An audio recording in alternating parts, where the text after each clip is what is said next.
ওমর ইবনুল খাত্তাব রাদিয়াল্লাহু তাআলা আনহু যখন তিনি হত্যা করে ফেললেন, বিশ্ব নবীর কাছে নালিশ গেল। রাসূলুল্লাহ সাল্লাল্লাহু আলাইহি সাল্লামের কানে বিচারটা চলে গেল, পুরো মদিনার ভিতরে দুর্নাম ছড়িয়ে গেল। কি হলো সুন্নাম? দুর্নামটা হলো এই, পুরো আরবের ভিতরে ছড়িয়ে গিয়েছে। ওমর মুসলমান হয়ে মুসলমানকে হত্যা করেছে, আল্লাহর নবী বিচার কার্যক্রম করবে। রাসূলুল্লাহর কানে যখন খবরটা পৌঁছালো, বিশ্বনবী বললেন, আমার ওমর মানুষ হত্যা করতে পারে না। হত্যা তো করে ফেলছে। রাসূলুল্লাহ বললেন, ওমর অপরাধ করতে পারে না। ওমর ইবনুল খাত্তাবকে ডাকা হলো। ওমর ইবনুল খাত্তাবকে জিজ্ঞাসা করা হলো, ওমর তুমি কি এই কাজ করেছো? ইয়া রাসূলুল্লাহ করেছি। কি করে সম্ভব হলো? তুমি কিভাবে করলে? ওমর ইবনুল খাত্তাব বললেন, ইয়া রাসূলুল্লাহ আপনি বিচার করেছেন ও মুসলমান, ওর তো জানা আছে আপনার প্রত্যেকটা কথা হলো আল্লাহর কথা, আল্লাহ না বললে আপনি সে কথা বলেন না। আপনার সিদ্ধান্ত তো আল্লাহর সিদ্ধান্ত। যে ব্যক্তি আল্লাহ এবং আল্লাহর রাসূলের সিদ্ধান্ত মানতে পারে না, ইয়া রাসূলুল্লাহ তার অবস্থা তো এরকম হওয়াটাই স্বাভাবিক। কেমনে হয়েছে ওমরের দ্বারা হত্যা করা সম্ভব? তখনই হয়েছে যখনই তার দিলের ভিতরে ঢুকছে, আহাব্বা ইলাইকুম মিনাল্লাহি ওয়া রাসূলিহি ওয়া জিহাদিন ফি সাবিলি। ঠিক কিনা বলেন? আমি অল্প কথা ছেড়ে দিব। রাসূলুল্লাহ সাল্লাল্লাহু আলাইহি সাল্লাম দেখুন, আমি বলতেছিলাম আশিক রাসূল কেমন হতে হবে। আমরা আশিক রাসূল খিচুড়ি বাটি। রাসূলুল্লাহ সাল্লাল্লাহু আলাইহি ওয়াসাল্লামের সঙ্গে একজন ইহুদির তর্ক হচ্ছে। ইহুদি বলতেছে, ইয়া রাসূলুল্লাহ আপনি আমার টাকা দেন নাই। রাসূলুল্লাহ সাল্লাল্লাহু আলাইহি ওয়াসাল্লাম কিছু কর্জে হাসানা নিয়েছিলেন, কিছু সম্পদ, কিছু অর্থ। বিশ্বনবী সাল্লাল্লাহু আলাইহি ওয়াসাল্লাম বললেন, ভাই ইহুদি আমি তো তোমার টাকা দিয়ে দিছি। তো বলছে, না আপনি দেননি, পরিশোধ করেননি। দূর থেকে একজন সাহাবী ঘটনা দেখলো, দৌড় মারছে, এসে বলতেছে, ইয়া রাসূলুল্লাহ আল্লাহর কসম আপনি টাকা পরিশোধ করে দিয়েছেন। বিশ্বনবী সাল্লাল্লাহু আলাইহি সাল্লাম বললেন, আশ্চর্য হলেন, বললেন তুমি কি করে বললাম? যখন আমি টাকা নিয়েছি তখনও তুমি কাছে ছিলে না, যখন পরিশোধ করে দিয়েছি তখনও তুমি কাছে ছিলে না। ও সাহাবী তুমি বলো, তুমি কি করে আল্লাহর নামে কসম খেয়েছো? তুমি কি জানো না যদি কেউ আল্লাহর নামে কসম খায় আর যদি সেই কসম মিথ্যা হয়, কিয়ামতের ময়দানে আল্লাহ তাকে নিজ কুদরতি হাতে নিজে ধরে জাহান্নামে তাকে নিক্ষেপ করে দিবে। চুরি করেছে, আল্লাহর কসম চুরি করি নাই বলে কিনা? প্রত্যেকটা কসমের নামে আল্লাহ পাক রব্বুল আলামিন তাকে জাহান্নামে নিক্ষেপ করবে। সাহাবীকে বলা হলো, তুমি কি করে বললাম? আমি রাসূল, আমি শিওর। তুমি যখন আমি টাকাটা নেই ইহুদির কাছ থেকে তুমি আমার কাছে ছিলে না, আবার যখন পরিশোধ করে দিয়েছি তখনও তুমি ছিলে না। সাহাবী বলছে, ইয়া রাসূলুল্লাহ ইয়া হাবিবাল্লাহ তাহলে এবার শুনুন কিভাবে আমি শিওর হয়েছি আপনি টাকা দিয়েছেন। ইয়া রাসূলুল্লাহ আপনার কাছে প্রশ্ন, আপনি একই রাতে প্রথম আসমান, দ্বিতীয় আসমান, তৃতীয় আসমান, চতুর্থ আসমান, পঞ্চম আসমান, ষষ্ঠ আসমান, সপ্তম আসমান পাড়ি দিয়ে আল্লাহ পাক রব্বুল আলামিনের আরশ আজিমের মেহমান হয়েছেন। জান্নাত দেখেছেন, জাহান্নাম দেখেছেন, সমস্ত নবীর উপস্থিতিতে আপনি ইমামতি করেছেন। জান্নাতের খোঁজ খবরই আপনি দেখেছেন, নাজ নেয়ামত আপনি দেখেছেন, জাহান্নামের আযাব ও গজবের কথা আমাদেরকে বলেছেন। আপনার কাছে আমরা জানতে চাই, আপনি যখন মেরাজে গেলেন এই দুনিয়ার কোন সাহাবী আপনার সাথে ছিল? আল্লাহ রাসূল বললেন, একজনও না, শুধু জিব্রাইল ড্রাইভার, আমি হচ্ছি প্যাসেঞ্জার, আর কেউ ছিল না। বিশ্বনবীকে সাহাবী বললেন, ইয়া রাসূলুল্লাহ আপনার এতগুলো কথা আমরা বিশ্বাস করে নিলাম, কিছুই দেখি নাই।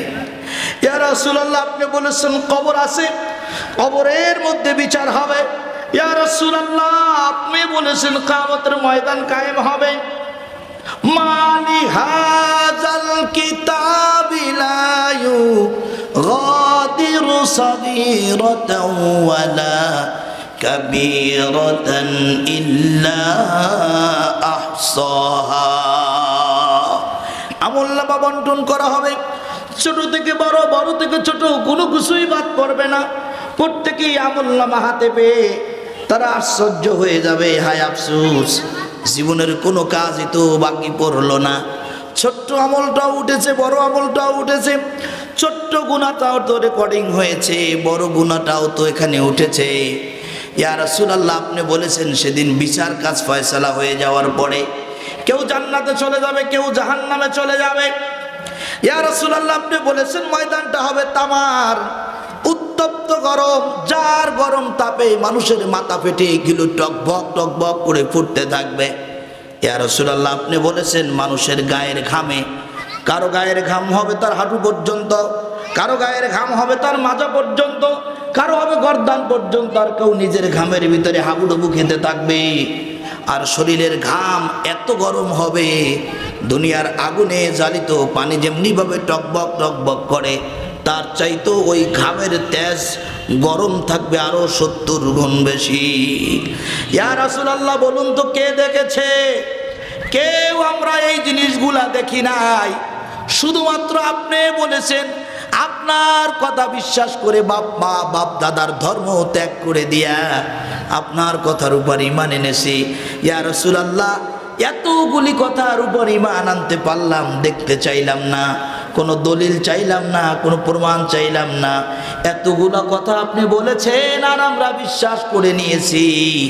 আর সাধারণ একটা কথা আপনি বলেছেন আমি দিয়া দিয়েছি, আর আপনি দেন নাই, এটা হতে পারে না। সুবহানাল্লাহ। আহাব্বা ইলাইকুম, পড়েন, আহাব্বা ইলাইকুম মিনাল্লাহি ওয়া রাসূলিহি ওয়া জিহাদিন ফি সাবিলিহি।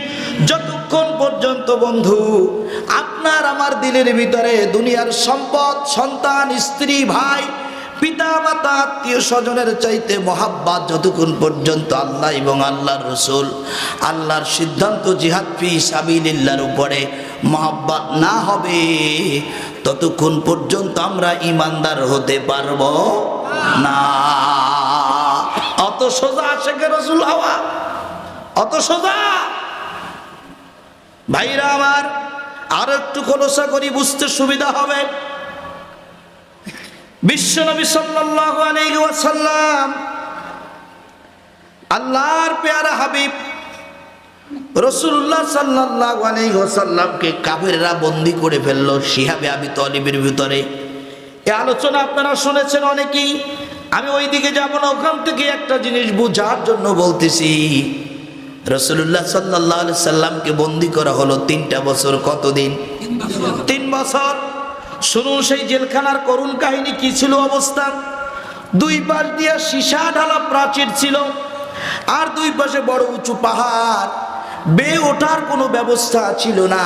উপরে ছাদ ফাঁকা, নিচে পাথরের জমিন। দিনের বেলা উত্তপ্ত গরম হয়ে যেত, রাত্রবেলা প্রচন্ড শীত। রাসূলুল্লাহ সাল্লাল্লাহু আলাইহি সাল্লাম বললেন আমাদের খাবার দিল না, পানি দিল না, বন্দী করে দেওয়া হলো।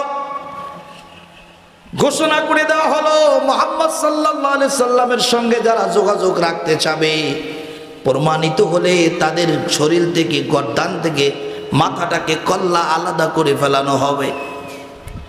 লক্ষ্য করে শুনুন মুসলমান ভাইরা, রাসূলুল্লাহ সাল্লাল্লাহু আলাইহি সাল্লাম বললেন 53 জনের একজন কাফেলা আমরা বন্দী হয়ে গেলাম। অল্প কিছু পানি, কিছু খেজুর, অল্প কিছু খাবার আমাদের কাছে মজুদ ছিল। ও মুসলমান ইমানদারেরা, আল্লাহর নবী বললেন অল্প দিনের ভিতরে শেষ হয়ে গেল, খেজুর শেষ, অন্যান্য খাবার শেষ, রুটি শেষ, শুধু কিছু পানি আছে। নামাজের মাসাল্লা, যায় নামাজ, শরীরের অবশিষ্ট কাপড়গুলো ছিল চামড়ার, এটা ছিঁড়ে টুকরা টুকরা করে পানির ভিতরে ভিজায় দিলাম। 5 দিন 7 দিন রেখে দেওয়ার পরে এটা পচে ফুলে যেত, এরপরে ওটা চিবিয়ে তার রস খেয়ে জীবন ধারণ করলাম। একটা পর্যায়ে তাও শেষ হয়ে গেল। এরিয়ার ভিতরে ছিল কয়েকটা বাবলা গাছ, তার কাঁচা পাতাগুলি চিবিয়ে খাইলাম। 54 জনের একটা কাফেলা, এক ওয়াক্ত যদি পাতা অথবা ঘাস দিয়ে খাবার খেতে হয় তাতেও তো 1 পাজা লাগে, ঠিক কিনা বলেন? বন্ধুগণ আমার, বিশ্বনবী সাল্লাল্লাহু আলাইহি ওয়াসাল্লাম বললেন পাতা শেষ হয়ে গেল, কাঁচা বাবলা গাছের ছালগুলি চিবিয়ে খেয়ে খাইলাম, ছাল শেষ হয়ে গেল। রঞ্জিতের উলার মুসলমান ভাইরা, আশিক রাসূল খালি খালি হওয়া যায় না। দেখো কি প্রেম, আল্লাহর ভালোবাসা তাদের ভিতরে ছিল। বিশ্বনবী সাল্লাল্লাহু আলাইহি ওয়াসাল্লাম বললেন, আমি আমার সাথী সঙ্গীদেরকে বললাম, তোমাদের যদি কষ্ট হয়, তোমরা যদি কষ্ট অনুভব করো, তাহলে আমাকে রেখে তোমরা চলে যেতে পারো। তোমরা যদি কাফেরদের সাথে আতাত করো, আবু জাহেলকে বলো আমরা আর মুহাম্মদ সাল্লাল্লাহু আলাইহি সাল্লামের দলে নাই, সঙ্গে নাই, তাহলে তোমাদেরকে সম্মানের আসন দেওয়া হবে, চেয়ার দেওয়া হবে। কিছুদিন আগে যে জালেমের জুলুম চলছিল, আমাদের ওলামায়ে কেরাম জীবন দিয়েছে কিন্তু আতাত করেনি, কথা বলেন ঠিক কিনা? কিন্তু অনেকবার তাদেরকে অফার করা হয়েছিল। বিশ্বনন্দিত মুফাসসিরে কোরআন আল্লামা দেলওয়ার হোসেন সাইদি রাহিমাহুল্লাহ, হুজুরকে বলা হয়েছিল কোন পদটা হলে আপনি খুশি হবেন, কোন আসনটা আপনি চান আপনাকে ছেড়ে দেওয়া হবে। আল্লাহর গোলাম সেদিনে আয়াত পড়ে শুনিয়ে দিয়েছিল, ও দুনিয়ার বাতিল বেঈমানেরা, তোমরা আমাকে চেয়ারের লোভ দেখাও, আমার আল্লাহ তো তার দিদার নিয়ে আমার জন্য অপেক্ষা করছে। ভাইরা রে আমার, বিশ্বনবী সাল্লাল্লাহু আলাইহি ওয়াসাল্লাম বললেন আমাকে বন্দী করা হলো, বাবলা গাছের ছালকে জীবন ধারণ করলাম। সিরাত ইবনে হিশামের মধ্যে এসেছে, ইসলামের শ্রেষ্ঠ ইতিহাসের কিতাব, এখন সম্ভবত বাংলায় বের হয়ে গেছে, আপনারা কিনে সংরক্ষণ করবেন। রাসূলুল্লাহ সাল্লাল্লাহু আলাইহি ওয়াসাল্লাম বললেন এটাও খাওয়া শেষ হয়ে গেল, এখন আর কোনো খাবার আমাদের কাছে মওজুদ নাই। পায়খানা প্রস্রাব বন্ধ হয়ে গেল। রাসূলুল্লাহ সাল্লাল্লাহু আলাইহি ওয়াসাল্লাম বললেন 2 মাস 3 মাস পরে একবার আমি রাসূলের প্রস্রাব হতো। পানি নাই, খাবার নাই, পেটের মধ্যে আসবে কোথা থেকে?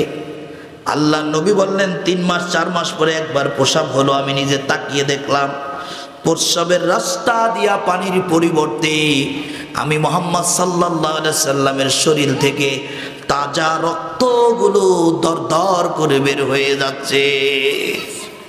এত সোজা, এত সোজা। 3টা বছর কারারুদ্ধ থাকলেন।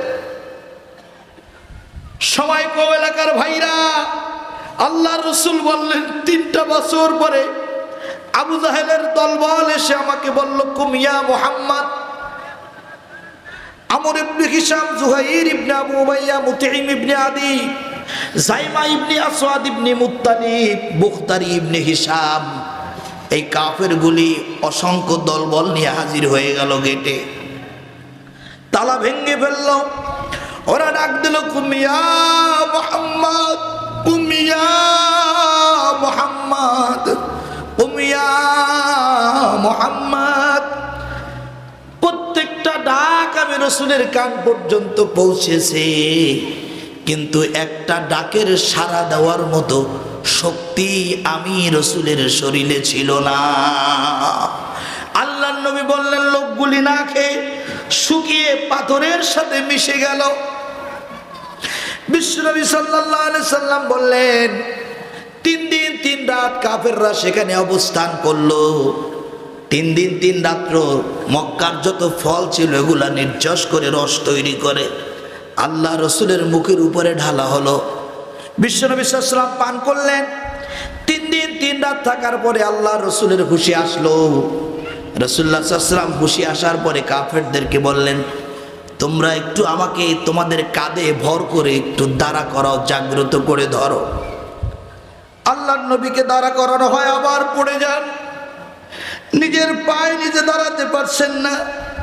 বিশ্বনবী সাল্লাল্লাহু আলাইহি সাল্লাম বললেন, আমি আর এখানে থাকতে চাচ্ছি না, আমার অস্থির লাগতেছে, তোমরা আমাকে একটু নিয়ে যাও বাইতুল্লাহর সামনে, আল্লাহর ঘরের সামনে। আল্লাহর ঘর থেকে আমি 3টা বছর বঞ্চিত। আল্লাহর নবীকে বের করা হলো। বিশ্বনবী বললেন, তোমরা একটু আমাকে বাইতুল্লাহর সামনে নিয়া